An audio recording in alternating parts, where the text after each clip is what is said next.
안녕하세요. 사연 읽어주는 남녀입니다. 오늘도 와주셔서 감사드리며, 그럼 오늘의 사연 바로 소개해드리겠습니다. 결혼 8년차 맞벌이 주부입니다. 남편은 일반 사무직이고, 저는 자그마한 학원에서 아이들에게 영어를 가르쳐요. 결혼할 때 양가 모두 형편이 넉넉하지 못해 저희 힘으로 신혼집을 구했습니다. 전세자금 대출을 받아 자그마한 빌라에서 시작했죠.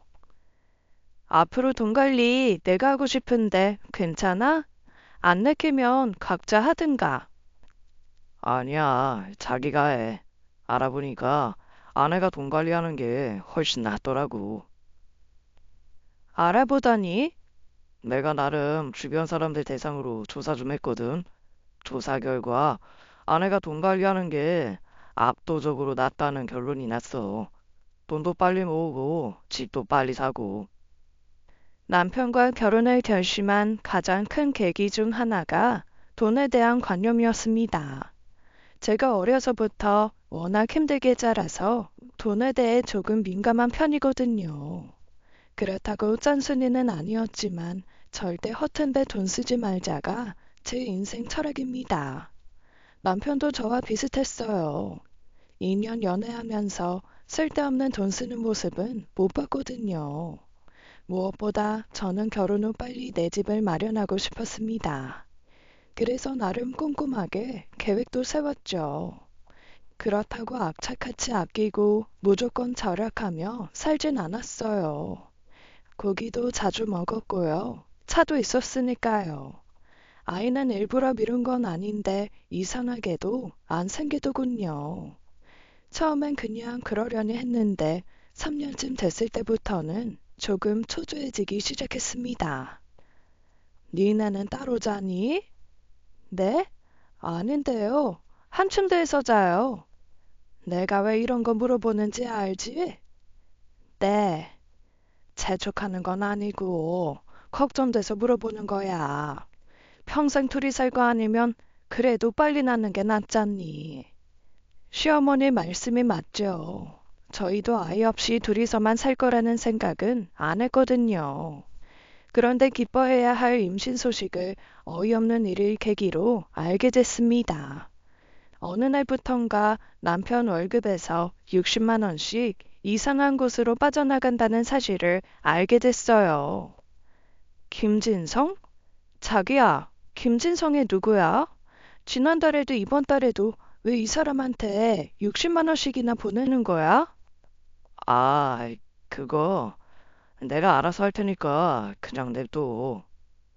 알아서 하다니. 돈 관리는 내가 하잖아. 혹시 이 사람한테 돈 빌렸어? 좀 빌렸어. 알고 보니 김진성이라는 사람은 대학 선배였고 그 사람에게 큰 돈을 빌려더군요. 무려 3천만 원이었습니다. 3천? 3천이 왜 필요했는데? 좀 쓸 데가 있었어. 그러니까 그 쓸데가 어디였는데? 다짜고짜 닭을 치진 않았습니다. 혹시라도 시댁에 무슨 일이 생겨 빌린 걸 수도 있으니까요. 하지만 그 쓸데라는 것의 정체를 듣고 경악할 수밖에 없었어요. 대학 선배 중에 안산 살다가 큰 돈 벌어서 잠실로 이사한 사람 있다고 했잖아. 그 사람이 바로 진성이 형인데 알고 보니 코인으로 큰 돈을 벌었더라고. 얼마 전에 다 같이 만났는데 무조건 자기만 믿고 투자하라길래 그래서 돈을 빌려서 투자를 했다고? 나한테는 이자도 안 받고 원금만 받겠다 하더라고. 근데 그렇게 투자를 했는데 나만 빌린 거 아니야. 동기 중에 6천 빌린 애도 있어. 어쨌거나 날렸단 얘기네. 미안해. 아니 내 딴에는 빨리 집 사고 싶어서 그랬어. 남편에게 처음으로 실망스러움을 느꼈습니다. 주식이든 코인이든 빚내서 투자하는 사람들이 많은 건 알았지만 내 남편이 그럴 거라곤 상상도 못 했거든요. 얘기를 듣고 어찌나 힘이 빠지던지 화내고 싶지도 않더군요.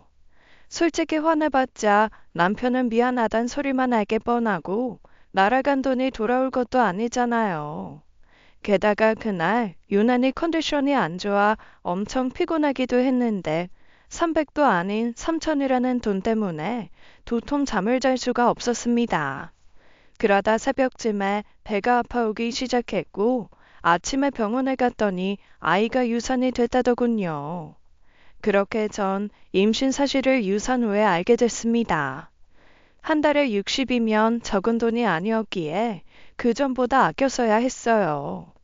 생각할수록 어찌나 속상하고 우라가 치밀던지 가끔씩은 남편 얼굴 보기도 싫더라고요. 돈 때문인지 아니면 권태기가 온 건지 그 일을 계기로 남편과의 사이가 조금 멀어졌습니다. 그렇다고 아주 나빠진 건 아니었지만 대화도 부쩍 줄어들고 외식하는 일도 거의 없었죠. 남편이 조금씩 이상해진 건 그 일이 있고 6개월 후쯤이었어요. 어느 날 냉장고를 열어보니 엄청 비싼 한우고기 세트가 있더라고요. 이거 뭐야? 어디서 선물 들어왔어? 아니야, 내가 샀어. 왜 샀는데? 먹으려고. 아이, 그냥 먹고 싶어서 산 거야.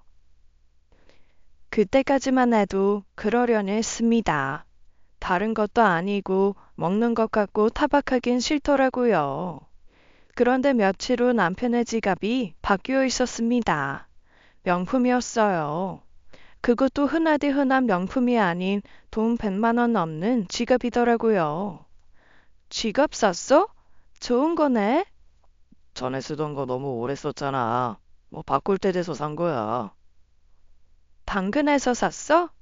아니야, 백화점에서 샀어. 제정신이냐, 무슨 지갑을 돈 100만 원 넘는 걸 샀냐라고 묻고 싶었지만 남편이 너무 당당하게 말하는 게 더 이상했습니다. 그리고 진짜 이상한 점은 남편의 카드값이었어요.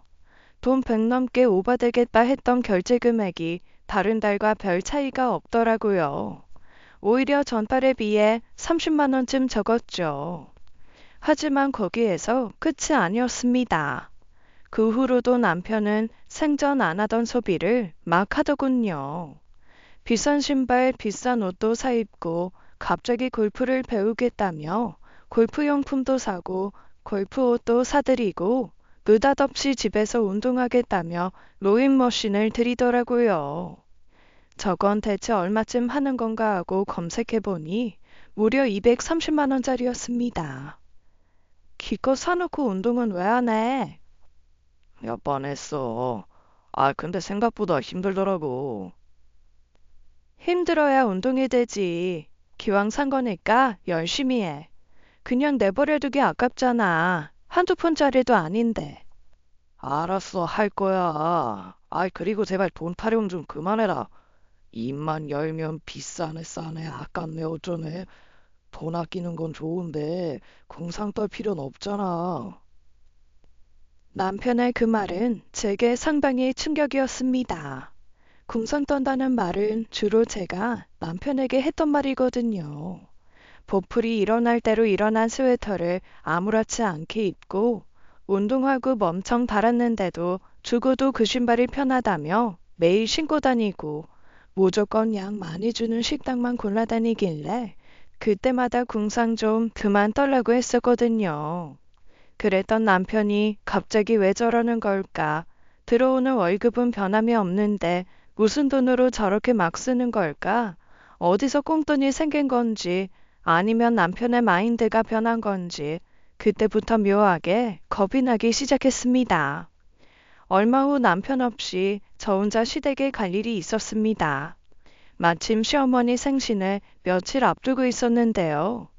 곧 어머니 생신 돌아오는데 뭐 드시고 싶으신 거 있으시면 말씀하세요. 미리 식당 예약해 놓으려고요. 벌써 예약했다며? 네 신랑이 그러던데? 그래요? 예약했대요? 어, 이번에는 자기가 다 쏘겠다고 상도동 애들까지 부르라고 하더라. 여기서 말하는 상도동 식구란 남편에게 누나가 한 명 있는데요. 누나가 일찍 속도 위반으로 결혼했고 아이가 셋이나 돼서 먹고 살기 힘들다며 틈만 나면 시댁과 남편에게 손을 벌렸습니다. 때문에 남편은 자기 누나를 별로 좋아하지 않았고 얼굴 보는 것도 피하곤 했죠. 엄마 아버지한테 용돈 한 번 안 주면서 엄마 집에만 오면 이것저것 챙겨가기 바빠. 지난번에 자기가 아버지 드시라고 밀키트 잔뜩 배달해 준 거 있지? 그거 누나가 다 가져갔대. 형님네 식구가 워낙 많잖아. 시부모님까지 모시고 사니까. 그래도 그렇지. 어떻게 그걸 다 갖고 가냐? 하여간 누나는 양심이 없어, 양심이. 애들 생일 때마다 전화해서 이거 사달라, 저거 사달라. 남의 집 애들도 아니고 내 조카인데 선물 좀 해주면 어때? 꼭 비싼 것만 사달라니까 그렇지. 지난번은 뭐더라? 뭐 둘째 피아노 배우기 시작했다면서 나보고 피아노를 사달래. 그게 한두 푼짜리야? 와, 진짜 오만 정남이가 다 떨어지더라니까. 하여튼 앞으로 엄마 집에 아무것도 보내지 마. 엄마 아버지는 맛도 못 보고 다 누나네로 간다니까. 이런 상황이다 보니 신혼의 식구들과 다 같이 모여 외식하는 일은 거의 없었고 따로 저희끼리 부모님만 모시고 식사하는 경우가 많았습니다. 그런데 갑자기 신혼의 식구들까지 다 부르라고 했다니 놀라지 않을 수가 없었죠. 그 사람 저한테는 식당 예약했단 얘기 없었는데 엄청 비싸고 맛있는데 예약했대. 유명한 셰프가 아는 한정식 집이라더라. 다른 사람도 아니고 자기 엄마 생일 챙기고 싶어 그러는 거라서 제가 딱히 뭐라고 할 수 없는 상황이었습니다. 하지만 짜증이 나는 건 어쩔 수 없었어요. 그 사람 요즘 돈 쓰는데 재미 붙인 것 같아요. 그게 무슨 소리야? 엄마 생일 챙기겠다는데 뭐 문제 있니? 예전에 비해 좀 달라진 것 같아서 그러죠. 철들어서 그런 거지. 걔도 나이 들어서 엄마 아버지한테 잘하고 싶어서 그러는 걸 거다. 그렇긴 한데 전에는 형님까지 챙기지 않았잖아요. 남이니? 하나밖에 없는 누나니까 챙기는 거 아니겠어? 그게 그렇게 못마땅해? 못마땅하다는 게 아니고 요즘 들어 돈을 좀 막 쓰길래요. 아들이 비싸고 맛있는 밥 사준다니 한껏 기분 좋았는데 거기다 대고 며느리가 초를 친다 생각하셨는지 어머니 역시 저에게 여과 없이 불쾌감을 드러내시더군요. 지가 벌어 지가 쓰는 건데 뭐가 문제야? 너한테 돈 내라는 거 아니잖아. 어머니도 저희한테 늘 얘기하셨잖아요. 악착같이 한 푼이라도 아껴서 빨리 집 사라고. 누가 집 사지 말라고 했어? 그렇다고 시애미 생일까지 대충해? 그런 뜻이 아니고요. 아무리 집 사는 게 중요하다고 해도 부모보다 중요하니? 그리고 걔가 쓰면 얼마나 쓴다고 그래? 어머니가 몰라서 그래요. 요즘 들어 안 사던 옷도 막 사고, 안 치던 골프도 치고, 비싼 물건도 겁없이 막 사들인단 말이에요. 걔도 사람이다. 자기가 열심히 일해서 번 돈, 자기 쓰고 싶은데 쓸 수도 있지. 저는 옷 살 줄 모르고 돈 쓸 줄 몰라서 아끼는 거 아니잖아요. 그리고 그 사람, 지난번에 코인 한다고 3천만 원이나 날렸단 말이에요. 전 그것 때문에 얼마나 허리띠 졸라매고 사는데요. 3천만 원 날렸다는 말에 어머니도 흠칫 놀라시더군요. 하지만 곧 죽어도 아들 나쁘다는 말을 못 하시겠는지. 걔가 그 3천으로 도박을 했니? 바람을 폈니? 작정하고 벌면 돈 3천 못 벌 것 같아? 말이 투자지. 도박이랑 다를 거 없어요. 그 때문에 매달 안 나가도 되는 돈이 60만 원씩 나간단 말이에요. 당장 60 없다고 죽어? 너 이런 걸로 네 신랑 트잡이하고 그러나 본데 내 아들이 집에서 노는 것도 아니고 걔도 열심히 살려고 하는 애야. 그리고 말이 나와서 말인데 애라도 있어야 더 열심히 돈 벌 생각이 나지. 니네는 대체 왜 애를 안 낳니? 애도 집 사고 낳으려고 미루는 거야? 아이고야, 정말 피곤하다 피곤해. 네가 이러면 결혼할 때 집 한 채 못 해준 우리는 뭐가 되니? 죄인도 이런 죄인이 없구나. 집은 애당초 저희 힘으로 사겠다고 했잖아요. 어머니한테는 전혀 불만 없어요. 그러니까 그렇게 말씀하시지 마세요. 이상하구나. 너는 전혀 불만이 없는데 나는 왜 죄인된 기분이 들까? 시댁에서 나온 지 30분 후 집으로 가는 도중 남편에게서 전화가 걸려왔습니다. 어디야? 어머님 댁에서 나와서 집에 가는 중이야. 당신 엄마한테 뭐라고 했어? 뭘 뭐라고 해? 방금 엄마가 나한테 전화해서 뭐라고 하던데? 엄마 생일 식당 예약한 거 갖고 뭐라고 했다며? 어머니가 그렇게 얘기하셔? 야, 내가 우리 엄마 우리 식구 좋은 거 먹이고 싶어 예약한 건데 그게 그렇게 불만이냐? 불만이면 넌 빠져. 오지 마. 무슨 말을 그렇게 해? 나랑 상의도 없이 예약했으니까. 상의했으면 예약하라고 했겠냐? 아들 노릇 제대로 하고 싶은 내 입장 생각 안 해? 그러는 당신은 며느리인 내 입장 생각했어? 며느리가 시어머니 생신에 식당 예약된 걸 모르는 건 말이 돼? 그리고 삼천 날린 얘기는 왜 해? 엄마 걱정만 하게. 거기까지만 얘기한 걸 다행인 줄 알아. 돈 날린 것 때문에 애기 유산된 건 얘기 안 했으니까. 하고 싶으면 해. 나 죽일 놈 만들어. 당신 마음 편할 것 같으면 하라고. 늘 한결같을 거라 기대하진 않았습니다. 결혼하고 몇 년 살다 보면 상배에 대해 실망도 많이 하고 예전엔 좋아하던 부분이 오히려 꼴보기 싫어진다는 말을 많이 들었어요.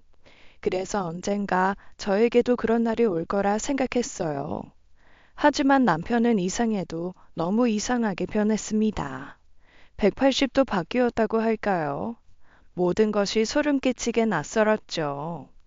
남편이 갑자기 변하게 된 이유는 분명 돈이었습니다. 그쯤 씀씀이로 봐서는 어디선가 월급 이외의 돈이 들어오고 있는 게 확실했죠. 처음엔 코인을 의심했어요. 3천 날린 게 아까워 어디선가 또 돈을 마련해 투자했는데 이번엔 좀 땄나 보다. 조금 딴 것도 아니고 많이 땄는지 겁도 없이 막 쓰나 보다 했죠. 하지만 코인으로 돈 땄다는 증거가 없기에 빚부터 갚자는 말은 할 수 없었어요. 그 사람 휴대폰을 뒤져서 확인하지 않는 한 방법이 없었죠. 그러다 우연히 문제의 돈 출처를 알게 됐습니다. 사실 눈에 불을 켜고 일부러 찾아냈던 건 아니에요. 어쩌다 운 좋게 발견한 건데요. 제가 돈 때문에 걱정이 많다고 얘기하자 회사 후배가 얘기해 주길. 선배, 그거 모르세요? 신용카드 포인트 있잖아요. 그거 돈으로 받을 수 있어요. 제가 그 사이트 알려드릴게요. 듣던 중 반가운 소리라 얼마나 돌려받을 수 있을까 싶어 저와 남편 명의의 계좌와 카드를 조회해봤습니다. 그러던 중 못 보던 은행 계좌 하나를 발견하게 됐어요. 저 모르는 계좌가 있다는 건 상관없었습니다. 문제는 거래 내용이었죠. 한 달 간격으로 2천만 원씩 3번, 그리고 2달 후 5천만 원의 돈이 입금되어 있더라고요. 입금자는 처음 보는 이름이었는데 누가 봐도 여자 이름이었죠. 그리고 그 사이사이 체크카드 결제가 되어 있더군요. 그동안 사들였던 지갑과 옷, 신발, 골프용품, 로잉머신을 비롯해 각종 음식점과 술집, 참 많이도 썼더라고요. 내역들을 쭉 보고 있자니 기가 막히기도 했고 겁도 났고 혹시 나쁜 돈은 아닐까 무서워지기까지 했습니다. 그냥 모른 척 넘어갈 문제가 아니었어요. 자기, 이 계좌 뭐야? 단도직입적으로 물었더니 나쁜 짓 하다 걸린 사람 마냥 깜짝 놀라서 말을 못 하더군요. 계산해보니까 얼추 1억이 넘는 돈인데 이거 무슨 돈이야? 혹시 코인 또 해? 아니야, 아이, 코인 안 해. 그럼 이 돈은 다 뭔데? 한 5초간 말이 없던 남편이 급조한 듯 털어놓기를. 뭐 벌었어. 아이, 내가 일해서 번 돈이야. 무슨 일을 했길래 월급보다 더 많이 벌었어? 몰라도 돼. 그런 게 있어. 몰라도 된다는 건 말할 수 없다는 뜻이었습니다.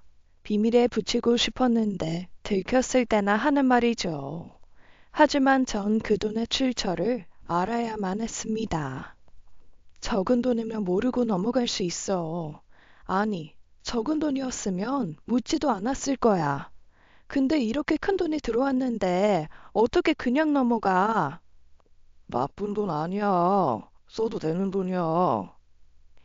입금자가 여자던데 누구야? 말했잖아. 일해서 번 돈이라고. 아이, 그쪽 업체 대표야. 업체에서 주는 돈이면 업체명으로 들어와야지. 왜 개인이 보내? 야, 내가 일해서 번 돈이야. 그런 거 일일이 너한테 보고해야 되냐?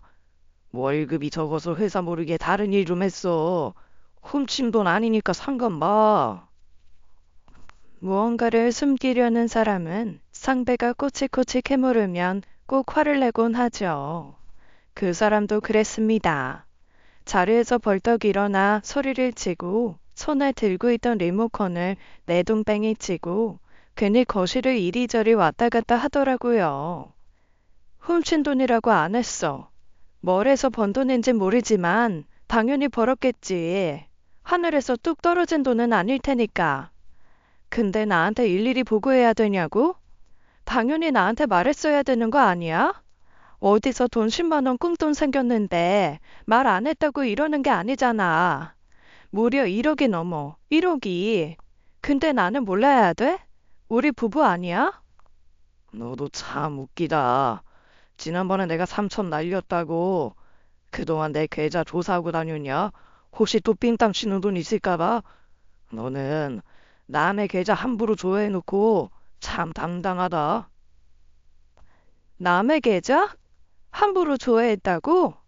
당신이 뭘 까먹고 있나 본데 우리 집 돈 관리 담당이 나야. 당신이 나한테 맡겼잖아. 그래서 인증서도 남겨준 거고. 내가 당신 의심해서 몰래 뒤진 게 아니고 돈 관리하다가 발견한 거라고. 할 말이 없어진 남편은 혼자 씩씩대며 창밖만 보더군요. 하긴 무슨 말을 할 수 있겠어요. 침묵하는 거 이외엔 할 수 있는 게 없었겠죠. 그래서 지금 내가 그 여자랑 바람이라도 피웠다는 거야?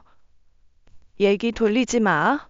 나는 바람에 받자도 얘기 안 꺼냈어. 그리고 바람 핀다고 돈 생기는 경우는 없잖아. 그럼 대체 뭐가 문제인데? 솔직히 당신 말대로 다른 일에서 번 돈이라고 하자. 근데 도대체 무슨 일을 했길래 그렇게 큰 돈을 버냐고. 그동안 피곤하다는 말도 거의 없었고, 늦게 들어오는 날도 많지 않았고, 그럼 낮에 회사 일 병행하면서 다른 일도 했다는 뜻이야? 아이, 거참 피곤하기군 해. 그래서 뭐 어쩌자고. 네가 진짜 하고 싶은 말이 뭔데? 그 돈 좀 나눠달라는 거야? 나눠줄 돈이었으면 진작에 줬겠지. 그런데 몇 달 동안 혼자 쓴 거 보니까 끝까지 나한테는 비밀로 할 생각 아니었어? 자꾸 비밀 하지 마. 내가 네 돈 훔쳐 쓴 것도 아니고 내가 벌어 내가 쓴 거야. 대신 회사에서 나오는 월급 다 토해내잖아. 그러면 내가 할 도리 다 한 거 같은데? 너도 알바 뛰어서 돈 벌어. 그 돈은 나도 터치 안 할게. 혹시 그 3천 아까워서 이러는 거야? 아이, 그러면 앞으로는 매달 60씩 내가 갚을게. 그럼 됐지? 입금자가 누구인지, 무슨 일을 해서 번 돈인지 남편은 끝까지 얘기해주지 않았습니다. 아마 제가 울고불고 난리를 쳤거나 말 안 하면 죽어버리겠다고 협박을 했어도 끝까지 얘기 안 했을 거예요. 달리 방법이 없었습니다. 제가 스스로 재량껏 알아보는 수밖에요. 그렇게 한판 싸운 이후로 4일 정도는 칼퇴근하고 바로 집에 오더라고요. 본인이 생각하기에도 저에게 조금 미안했는지 알아서 집안일도 하고 제가 좋아하는 과일도 이것저것 사다 놓더군요. 뭐 먹고 싶은 거 있어? 아이, 배달시켜 먹을까? 이렇게 괜히 저에게 말을 붙이기도 했어요. 저 역시도 그 일로 인해 퉁에 있는 모습을 보여주고 싶지 않았습니다. 당신 먹고 싶은 거 시켜. 나는 아무거나 괜찮아. 하지만 어색하고 냉랭한 기운이 도는 건 어쩔 수 없었죠. 며칠 후 어머님 생신에도 딴에는 근사하게 폼내고 싶었지만 어쩔 수 없이 제 눈치가 보였는지 내가 모처럼 큰맘 먹고 쏘는 거긴 하지만, 아이, 그렇다고 너무 비싼 거 시키지 말고 적당한 코스로 먹자. 근데 너 웬일이야? 이렇게 비싼 식당에 생전 안 부르던 우리까지 부르고 로또라도 맞았냐? 엄마 생일이니까 그러지. 로또는 무슨 로또야. 옳게 괜찮겠어? 여기 엄청 비싼 데 같은데. 괜찮아요. 우리 가족들도 한 번쯤은 이런 데 와봐야죠. 그런데 한참 맛있게 식사하던 도중 남편이 밖으로 나가 전화 통화를 하더군요. 그때까지만 해도 그러려니 했습니다. 그러던 중 신우네 아이가 음식을 쏟았고 어머니와 신우가 테이블을 정리하는 사이 저는 아이를 데리고 화장실에 가서 손을 씻겨주려 했는데요. 그때 우연히 남편의 전화 통화 내용을 듣게 됐습니다. 그런 게 어딨어. 너 자꾸 이럴래? 잠만 말고 내일 봐.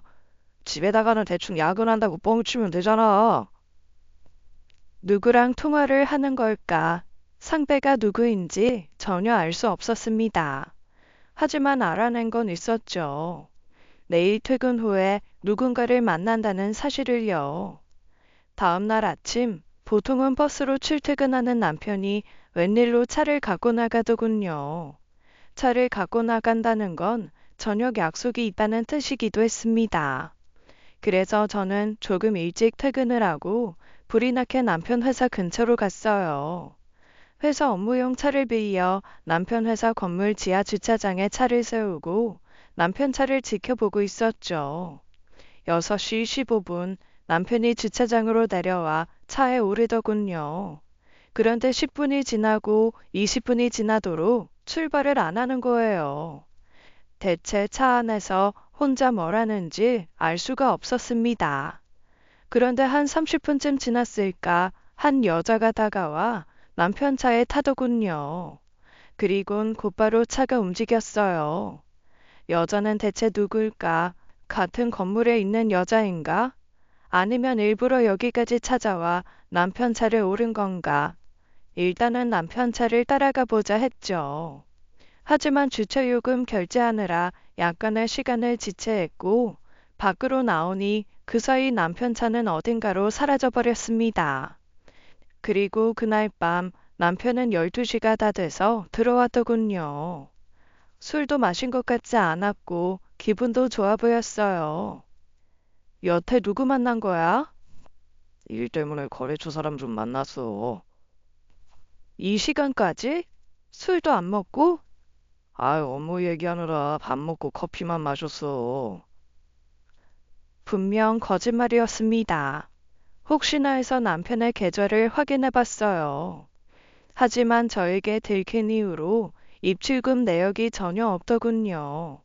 그 후로도 몇 번 더 남편 회사 근처에 가보긴 했지만 뭔가 뚜렷하게 알아낸 사실은 없었습니다. 그리고 알게 됐죠. 비밀을 밝히기 위해 저 혼자 아무리 용서받자 소용없다는 걸요. 하지만 함부로 남에게 털어놓기도 힘든 이야기라 이리저리 고민만 하고 있었는데요. 누나, 엄마가 오이 소박이 많이 해놨다고 갖고 가래. 우연히 받은 남동생 카톡을 보고 바로 이거다 싶었어요. 사실 제 남동생은 한심하기 짝이 없는 놈입니다. 나름 좋은 대학까지 나왔는데 제대로 취직도 못하고 방 안에 처박혀 꼬박꼬박 엄마가 해주는 밥 먹고 컴퓨터만 하며 살았거든요. 그렇다고 아예 백수는 아니었어요. 공대 출신답게 컴퓨터 부품 사다가 조립해서 파는 일로 자기 용돈 벌이 정도는 하고 있었죠. 때문에 여기저기 돌아다니며 중고거래를 많이 하다 보니 몇 번 사기도 당했었는데요.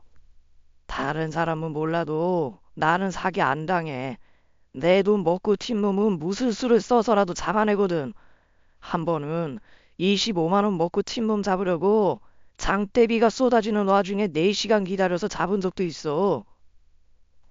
이뿐만이 아닙니다. 저희 이모 돈 떼먹고 도망간 아줌마의 아들이 하는 가게를 알아내 무려 5시간을 기다려 도망간 아줌마를 만나게 해준 적도 있었죠. 아무리 봐도 저 자식은 적성에 안 맞는 공부를 했어. 이 경창대를 보내서 형사를 시켰어야 되는데. 다시 말해 집요하고 끈기 있는 거는 제 동생 따라갈 사람이 없었어요. 더군다나 남도 아니니 제 사정을 다 털어놔도 소문날 걱정은 없었습니다. 그래서 동생을 만나 부탁했어요. 네 매형 좀 살펴봐주라. 왜? 매형 바람났어? 바람 같지는 않고 뭔가 좀 수상해서 그래. 보낸 말로는 회사 일 말고 다른 일도 한다는데 도대체 무슨 일을 하고 다니는지 알 수가 없어서 말이야. 혹시 불법적인 일하는 건 아닐까 걱정돼서. 그러니까 퇴근한 다음에 어디를 들려오는지 누굴 만나는지 정도만 알아내면 되는 거야? 그렇지. 매형 SNS 하나? 일단 SNS만 뒤져도 대충은 파악이 되거든. 하겠니? 그런 거 귀찮아서 안 해. 일단 알겠어. 뭐라도 하나 알아내면 바로 연락할게. 엄마 아빠한테 말하지는 말고. 그거야 당연하지. 동생을 믿었습니다. 다른 사람도 아니고 내 동생 정도면 분명 뭐라도 알아낼 거라 믿었어요. 하지만 며칠간 아무 연락이 없더군요. 그렇다고 막무가내로 재촉할 순 없었습니다. 일단은 조용히 기다리는 수밖에 없었죠. 동생이 만나자고 연락이 온 건 정확히 열흘 후였습니다. 그렇게 긴장되는 마음으로 동생을 만났는데요. 뭐 좀 알아냈어? 회사 일 말고 다른 일을 하는 게 있다고? 무슨 일인진 모르겠는데 거기서 돈이 들어오는 것 같아. 이상하다. 다른 일을 하는 것 같진 않던데. 누나가 뭔가를 잘못 알고 있는 것 같아. 매형 이상한 점은 그게 아니야. 그게 아니라니? 매형 어제 몇 시쯤 들어왔어? 10시 넘어 들어왔지? 응, 거의 11시 다 돼서. 내가 알아낸 바로는 매형의 비밀은 바로 그거야. 그 자리에서 동생은 제게 카톡으로 사진 하나를 전송했습니다. 어제 찍은 사진이야. 찍자마자 보내주려고 했는데 누나 충격받을까봐 만나서 보여주는 게 나을 것 같아서 참았어. 모텔 프론트 데스크에 서 있는 남편의 사진이었습니다. 옆에는 어떤 여자가 서 있었는데 얼핏 봐도 전에 제가 주차장에서 봤던 그 여자였어요. 매형 차가 모텔로 들어가길래 잽싸게 모텔로 뛰어들어가 로비에 앉아 있었지. 내가 모자도 쓰고 마스크도 쓰고 뭐 후드티까지 뒤집어 쓰고 있어서 날 줄 몰랐을 거야. 매형이 방 잡아 올라가고 일부러 나도 다른 방 하나 잡았거든. 보니까 2시간 있다 나가더라. 그러니까 매형이 한다는 다른 일은 외도였어, 외도. 실체가 뭔지는 몰라도 그게 나를 얼마나 놀라게 할지는 몰라도 예상했던 시나리오가 아닌 그보다 몇 배는 더 충격적인 실체를 알게 되니 감당할 수 없을 만큼 충격적이었습니다. 사실 바람이라고는 상상도 못했어요. 아니, 바람은 아예 생각도 하지 않았죠. 연애 때부터 다른 여자에게 눈 돌린 적 한 번 없었고, 신우가 둘째 임신했을 때 신우 남편이 바람났었는데 마누라 두고 바람 피운 놈은 다 죽어야 된다며 길길이 뛰고 난리도 아니었거든요. 결국 저는 그렇게 철석같이 믿었던 도끼에 발등을 찍히게 된 겁니다. 여기 이 여자, 누나 모르는 여자야? 한 번 본 적은 있어. 네 매형이랑 같은 차 타고 가는 거. 근데 정확히 누군지는 몰라. 이름이라도 알아야 어떤 여자인지 알아보지. 순간 남편 통장에 돈을 보낸 여자 이름이 떠올랐어요. 물론 그 여자라고 확신할 순 없었지만 혹시나 싶은 마음에 동생에게 그 이름을 말해줬죠. 누나, 일단은 침착해. 섣부르게 행동하지 마. 최악의 경우는 이혼인데, 이혼하더라도 증거를 더 확보해야 돼. 이 사진 하나 갖고 따져봤자 빠져나갈 구멍 많을 거야. 그러니까 당분간은 모른 척해. 알겠지? 동생과 헤어지고 집에 올 때까지만 해도 동생 말대로 모른 척하겠다 결심했습니다. 하지만 소파에 누워 TV를 보고 있는 남편을 보니 눈이 돌더군요. 늦었네. 저녁은 먹었어? 난 아까 보쌈 시켜 먹었는데. 불과 하루 전 다른 여자랑 모텔에서 뒹굴고 온 남편이 아무렇지 않게 밥 먹었냐 물어보는 게 소름 끼쳤습니다. 순간 저도 모르게 남편에게 물었어요. 당신 바람 펴? 남편은 황당했는지 아무 말 없이 저를 빤히 보더군요. 바람 피냐고. 어제 어떤 여자랑 모텔에 갔던데? 그게 무슨 소리야? 아니, 누가 그래? 동생에게 받은 사진을 남편 카톡으로 전송했습니다. 사진을 본 남편은 바짝 얼어붙더군요. 그 정도면 충분하지 않나? 당신 바람 폈다는 증거. 당신이 찍은 거야? 난 미행했어? 아니면 사람 붙였냐? 지금 내가 미행을 했는지 사람을 붙인 건지가 중요한가? 빼도 박도 못할 증거를 너무 기습적으로 들이댔나 봅니다. 딱히 핑계거리 준비할 시간이 없었는지 곧바로 시인을 하더군요. 심각한 사이는 아니고. 심각하게 모텔 드나드는 커플도 있어? 아, 도대체 어떻게 찍은 거냐? 이런 사진을. 세상 진짜 무섭다. 당신은 세상이 무섭구나. 나는 당신이 무서운데. 솔직히 나도 이러는 당신 무서워. 내 통장을 뒤지질 않나? 누굴 만나고 다니는지 일일이 확인하고 다니질 않나? 서로 무서운 사람끼리 계속 같이 살 수 있을까? 뭐야? 이혼이라도 하자는 거야? 이혼 안 할 이유가 없는 것 같은데. 아, 진짜 어이없네. 남편이 어이없어 하는 게 이혼일까요? 아니면 자기 잘못을 들킨 걸까요? 잘못했다고 싹싹 빌 거라는 기대는 안 했습니다. 하지만 뭐라도 변명이라도 할 줄 알았어요. 근데 그 상황에서도 남편은 참 뻔뻔하더군요. 곧 갈라설 남편이긴 했지만 분명 내가 알던 그 사람은 아니었습니다. 남편의 비밀을 알게 됐지만 궁금증이 해소된 것은 아니었습니다. 애당초 제가 궁금했던 건 남편 계좌로 입금된 돈의 정체였으니까요. 외도를 했더니 돈이 들어온다? 전혀 말이 안 되는 상황이었습니다. 돈이 생기니 간이 부어서 바람을 피웠다면 말이 되겠죠. 일이 이렇게 되다 보니 오히려 궁금증이 하나 더 늘어난 셈이었어요. 돈의 정체, 그리고 남편과 바람난 여자는 누구인가? 이혼하더라도 그 문제들을 풀어야 하는 게 우선이었죠. 이틀 후 동생에게서 연락이 왔습니다. 누나, 그 여자 누군지 알아냈어. 누군데? 나이는 정확히 모르겠는데 결혼해서 애도 있더라. 그걸 어떻게 알아냈어? 그때 누나가 알려준 이름으로 검색 좀 했지. 바로 SNS에 뜨던데.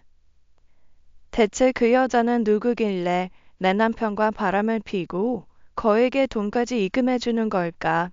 이걸 어떻게 받아들여야 할지 머릿속이 너무 복잡해지더군요. 남편이 뭐 하는 사람인지는 모르겠는데 돈을 잘 버나 봐. 아니면 집안이 좋거나 사는 집도 되게 좋고 해외여행도 많이 다녀. 딸이 하나 있는데 엄청 잘 먹이고 잘 입히고 그래. 결혼식 사진도 있고 애 돌잔치 사진도 있는데 둘 다 고급 호텔에서 했더라고. 뭐 하는 여잔데? 그냥 주부야? 아니, 직장 다녀. 게다가 진짜 놀라운 사실은 매형이랑 같은 회사 사람이야. 기가 막혔습니다. 아니, 그보다는 충격 그 자체였죠. 한동안 입이 다물어지지 않았습니다. 제 인생 최고의 충격이었어요. 이미 이혼을 결심한 상태라 여기저기 눈치 보고 몸살이고 할 필요는 없었습니다. 일단은 그 여자를 직접 만나야 했죠. 남편 회사로 전화를 걸어 그 여자를 찾았습니다. 네, 제가 임대리입니다. 안녕하세요. 저는 김 팀장 아내 되는 사람입니다. 임대리님을 좀 만났으면 하는데 퇴근 후에 시간 되실까요? 무슨 일로? 무슨 일로 만나자는 건지 직감적으로 알 텐데요. 네, 그럼 퇴근 후에 뵙겠습니다. 남편에게는 얘기 안 하길 바랍니다. 한다고 해도 달라질 건 없고요. 네, 팀장님 모르게 하겠습니다. 내연녀와 본처가 대면하는 모습 드라마라면 그만큼 흥미로운 장면도 없겠죠. 하지만 저에겐 현실이었고 그 여자한테 뭐라고 말해야 될지 그리고 뭘 요구해야 될지 아니면 말로 하기 전에 무작정 머리채를 잡거나 따귀를 때려야 할지 머릿속이 엄청 혼란스러웠습니다. 그 사람은 당신이 싫고 나랑 살고 싶대. 남편 간수도 제대로 못한 주제에 어디 와서 큰 소리야? 나 그 남자 사랑해. 그래서 돈 준 거야. 너는 맨날 궁상만 떤다며. 너 그렇게 많은 돈 남편한테 준 적 있어? 능력도 안 되지? 만일 상대방이 이렇게 나온다면 오히려 저는 초라해질 수밖에 없었습니다. 내가 내세울 거라곤 법적 아내라는 것뿐이었으니까요. 하지만 일단은 부딪혀야 했고 반드시 사실 확인은 필요했어요. 안녕하세요. 그 사람이 회사 사람 얘기를 많이 안 해서 임대리 존재에 대해 처음 알았네요. 저는 2년 전에 경력사원으로 입사했어요. 내연녀는 생각보다 훨씬 많이 떨고 있었습니다. 저는 모텔에서 찍힌 사진을 보여줬어요. 그녀는 사진을 보자마자 눈물을 뚝뚝 흘리더군요. 결혼해서 아이도 있는 걸로 아는데. 네, 딸이 하나 있습니다. 사람 싫고 좋은데 이유 없다지만 아이가 아직 한참 어린 걸로 아는데 그런데도 내 남편이 좋았어요? 내연녀는 말없이 울기만 했습니다. 하긴 네가 이 상황에 어떤 말을 할 수 있겠냐. 울기라도 해야 참여하는 것처럼 보이겠지. 내 생각까지는 참아 못한다고 해도 아이 아빠한테는 조금이라도 미안한 마음이 들어야 정상인데 그렇지도 않았나 봐요. 돈까지 막 준 거 보니. 선뜻 1억 넘는 돈을 줄 만큼 내 남편이 좋았나요? 가난한 여자 만나 고생하는 모습 불쌍해서 옷 사 입으라고 명품 사라고 그래서 돈 준 거냐고. 슬슬 눈이 돌아가기 시작했습니다. 드라마에서 보듯이 눈앞에 있는 커피잔을 들어 내연녀 얼굴에 들이붓고 싶었죠. 그런데 믿지 않으시겠지만 저는 팀장님을 좋아하지 않습니다. 네, 못 믿겠네요. 좋아하지도 않는 남자와 모텔을 드나들었다? 그러니까 그쪽은 내 남편이 싫은데 내 남편이 일방적으로 좋아해서 마지못해 만나줬다? 기가 막혀서 진짜 마음이 참 넓은가 보네요. 모텔 간 사진까지 찍히고 사모님 입장에서는 지금 당장 절 죽이고 싶을 정도라는 거 충분히 이해합니다. 그런데 팀장님과 저 서로 좋아하는 사이는 아니에요. 이봐요. 서로 좋아하지도 않는데 모텔에 드나들어요? 돈도 막 주고? 이게 지금 말이 된다고 생각해요? 그때까지만 해도 진짜 정신 나간 연이라 생각했습니다. 핑계를 대려거든 그럴싸해야지. 무슨 뚱딴지 같은 소리를 하나 싶었어요. 제가 남편 두고 아이 두고 바람핀 건 맞아요. 뭐에 미쳤는지 그때는 아무것도 안 보이더라고요. 그러다 결국 걸렸죠. 걸려요? 그러니까 지금 그쪽 남편도 이 사실을 안다는 뜻이에요? 아니요. 제 남편은 아직도 몰라요. 바람핀 사실을 걸린 게 바로 팀장님이죠. 머릿속이 더 혼란스러워졌습니다. 얘가 지금 무슨 소리를 하는 건지 싶었어요. 팀장님 입막음하려고 돈을 보낸 거예요. 그러니까 제 외동 상배는 팀장님이 아닌 다른 사람이란 뜻이죠. 물론 이젠 팀장님과도 그렇게 됐지만요. 저기요, 내가 지금 엄청 헷갈리거든요. 좀 알아듣게 말할 수 없어요? 팀장님이 협박하셨어요. 바람핀 사실 남편에게 알리겠다고. 그래서 어쩔 수 없었습니다. 팀장님 입을 막는 방법은 돈밖에 없었어요. 그래서 돈을 보냈는데? 또 달라고, 더 필요하다고. 그럼 돈만 주면 됐잖아요. 모텔엔 왜 갔는데요? 그 순간 내연녀가 오열하기 시작하더군요. 어느 날 갑자기 모텔로 절 불렀어요. 왜 거기로 부르는지 직감은 했지만 제 입장에선 안 갈 수 없잖아요. 저는 팀장님이 하라는 대로 할 수밖에 없었거든요. 그러니까 내 남편이 돈 말고 다른 것도 요구했다? 그녀는 대답 대신 고개를 끄덕였습니다. 한 번으로 끝낼 줄 알았어요. 근데 아니더라고요. 그래서 해달라는 대로 다 해줬어요. 그런데 그걸 또 찍다니. 뭘? 침대 위에서 있었던 일을 찍어서 그걸 빌미로 또 5천을 요구하고. 정신이 몽롱해졌습니다. 하지만 그녀의 말을 모두 믿을 순 없었어요. 어쩌면 지어낸 얘기일 수도 있잖아요. 내 남편이 나를 배신하긴 했지만 그렇다고 내연녀의 말도 다 믿을 순 없었으니까요. 지금까지 한 말이 다 사실이라고 해도 그걸 내가 어떻게 믿죠? 내 입장에선 남편과 바람난 여자의 말을 곧이곧대로 믿을 순 없어요. 그러자 그녀는 저에게 자기 휴대폰을 내밀었습니다. 카톡 화면이 보이더군요. 남편과 나눈 대화 내용이었어요. 직접 보세요. 제가 이것까지 조작했다고 하시면 그땐 저도 할 말 없고요. 읽어야 될지 말아야 될지 망설여졌습니다. 솔직히 말하면 읽고 싶지 않았어요. 나한테 카톡을 오픈한다는 사실만으로도 그 여자 말이 맞다는 의미였으니까요. 그 자리에서 읽다 보면 저 또한 오열을 할 것 같았습니다. 그래서 사진 찍어 보내라고 말하고 자리에서 일어났죠. 뒤돌아 나오는 순간부터 눈물이 쏟아지더군요.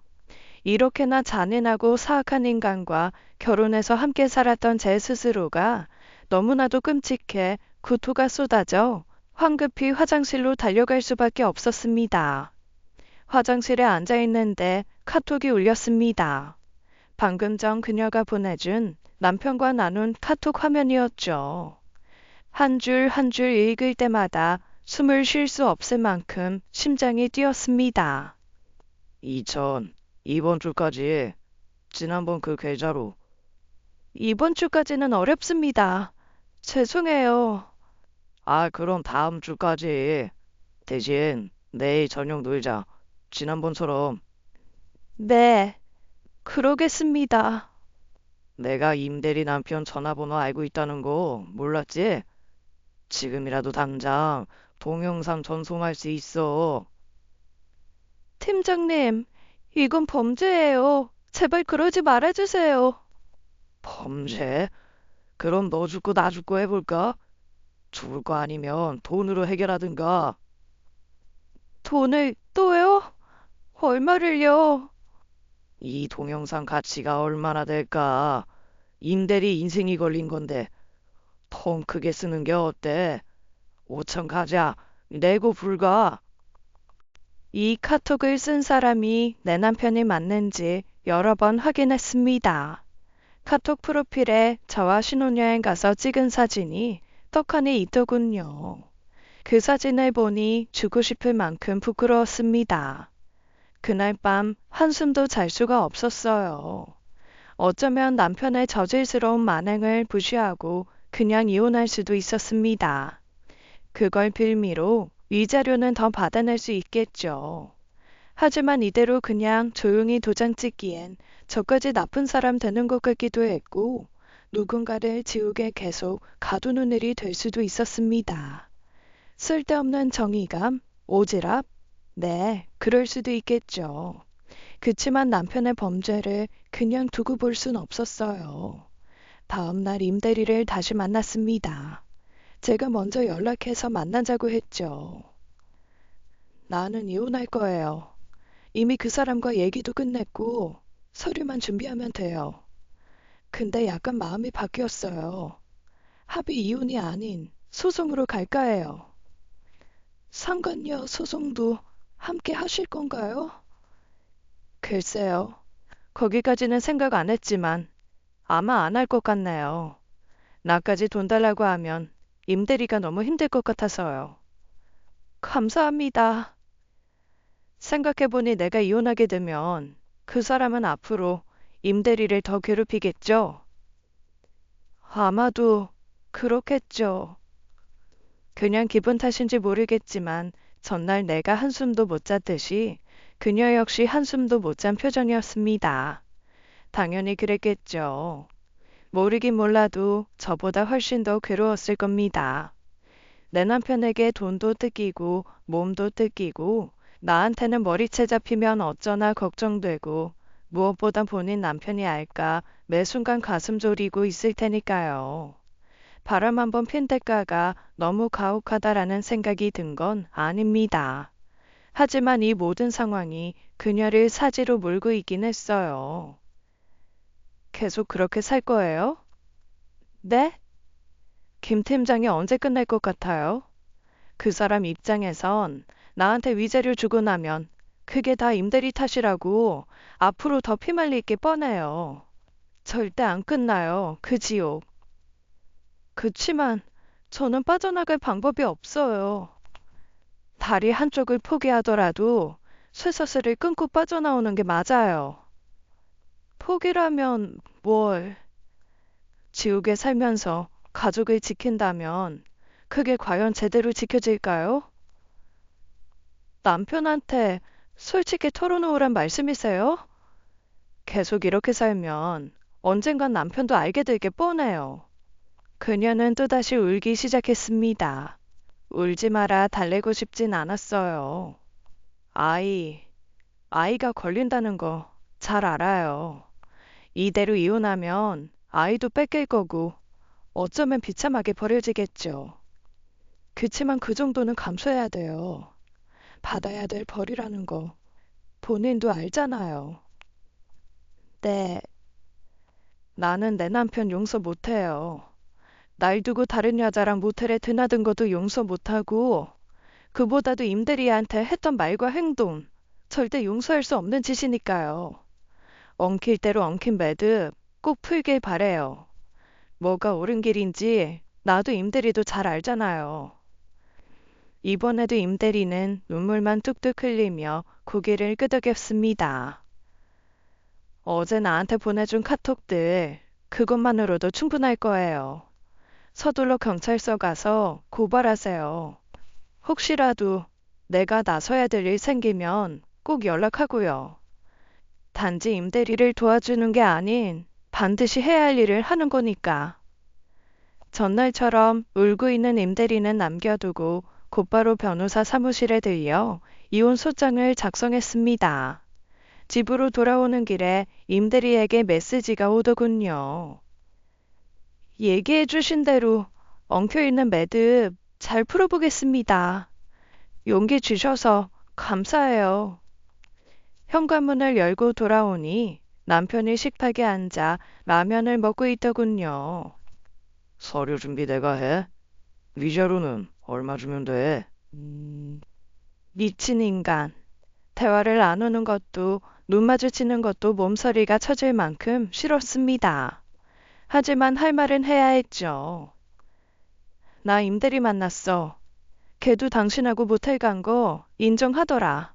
돈 준 것도 인정하고. 너 참 대단하다. 걔가 내 돈줄이라는 것도 알아낸 거야? 당연하지. 걔가 왜 당신 돈줄이 됐는지 그 이유도 알아냈는데 뭐. 본인의 민낯이 여실히 드러나자 잠시 말을 못하더군요. 하지만 모든 게 밝혀지니 뻔뻔함과 당당함 역시 거세졌습니다. 걔네 남편 돈 되게 잘 벌거든. 그 정도 돈은 받아도 돼. 기왕 이렇게 다 까발려졌으니 걔한테 받은 돈으로 이자로 더 줄게. 그럼 됐지? 그래, 고마워. 근데 임대리가 당신 돈 주기 싫어서 남편한테 다 얘기하면 어떡해? 그런 생각은 안 해봤어? 그럴 리 없어. 나도 노을 자리 보고 발 뻗은 거야. 걔는 절대 남편한테 얘기 못해. 애까지 있는 여자가 자기 남편한테 나 바람 폈어. 라고 어떻게 이실직고 하겠냐? 그래? 그럼 다행이고. 당신 말대로 임대리 남편이 끝까지 모르길 바래. 아무 걱정 없다는 듯 말을 했지만 본인도 불안하긴 했나 봅니다. 남편은 다음날 바로 집을 나갔어요. 이혼 서류 준비되면 법원에서 보자는 말만 남기고요. 얼마 후 제게 남편의 소식을 전해준 건 신우였습니다. 이게 어떻게 된 거야? 공갈 협박에다 성폭행이라니. 걔 기소됐어. 그걸 왜 저한테 물으세요? 그럼 누구한테 물어? 엄마, 아버지 지금 제정신 아니란 말이야. 아직 모르시나 본데 저희 이혼해요. 조만간 이혼 소장도 도착할 거니까 기다리고 있으라고 하세요. 올케까지 왜 그래? 내 동생이 뭘 그렇게 잘못했는데? 누가 모함하는 거 아니야? 걔 공갈 협박하고 그럴 애 아니잖아. 뭘 그렇게 잘못했는지, 그럴 애인지 아닌지는 법원에서 판단해 주겠죠. 기소됐다는 걸 보니 임대리가 용기를 냈나 봅니다. 정말 다행이다 싶었어요. 직접 연락해보고 싶은 마음이 굴뚝 같았지만 그거야말로 오지랖 같아 애써 참았습니다. 그리고 임대리가 먼저 연락을 해온 건 시간이 한참 오른 후였어요. 남편과 살던 집의 계약 기간이 끝나고 저 혼자 살 집으로 이사하던 날이었는데요. 잘 지내셨어요? 그동안 많이 연락드리고 싶었는데 혹시 불편하실까봐 참았어요. 불편하지 않아요. 이제 그럴 이유 없잖아요. 나랑 그 사람은 이미 다 끝났으니까. 김 팀장 재판 끝났다고 연락받았어요. 15년 나왔대요. 그렇게 길게 나올지 몰랐는데 결과 듣고 많이 놀랬어요. 그 사람이 그동안 임대리한테 한 짓이 그만큼 무거운 죄라는 뜻이겠죠. 모든 게 사모님 덕분입니다. 그때 제게 용기 내란 말씀 안 해주셨으면 아직도 김 팀장에게 질질 끌려다니고 있었을 거예요. 아이 아빠랑은 저도 이혼했어요. 친권 양육권 다 뺏겼지만 그래도 면접 교섭권은 있으니까 정기적으로 아이 얼굴은 볼 수 있어요.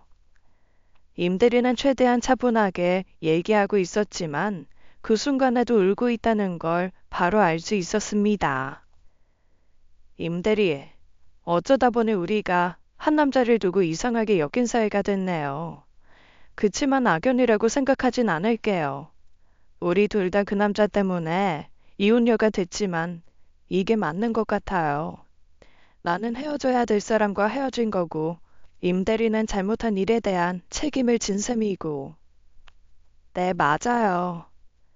어찌됐든 이제 다시 시작할 일만 남았으니 잘해봐요. 나도 잘 해볼게요. 앞으로는 그만 울고. 알겠죠? 네, 그러겠습니다. 여러모로 고맙습니다. 진심으로 감사합니다. 소박한 결혼 생활을 꿈꿨습니다. 살면서 당연히 우여곡절이야 있겠지만 그 우여곡절마저 소소하길 바랬어요. 헌데 사람 인생은 정말 모르는 일이더군요. 또 내가 믿었던 사람이 언제 어떻게 괴물로 변할지도 알 수 없고요. 괴물에서 벗어난 저, 그리고 임대리, 아직은 젊으니 언젠간 좋은 날도 오겠죠. 그녀의 인생도 저의 인생도 되도록 빨리 따뜻하고 포근해지길 기원해 주세요. 긴 얘기 들어주셔서 감사합니다. 지금까지 사연 읽어주는 남녀였습니다. 끝까지 함께 해주신 여러분 감사드리며 저희는 다음 사연으로 돌아올게요. 감사합니다.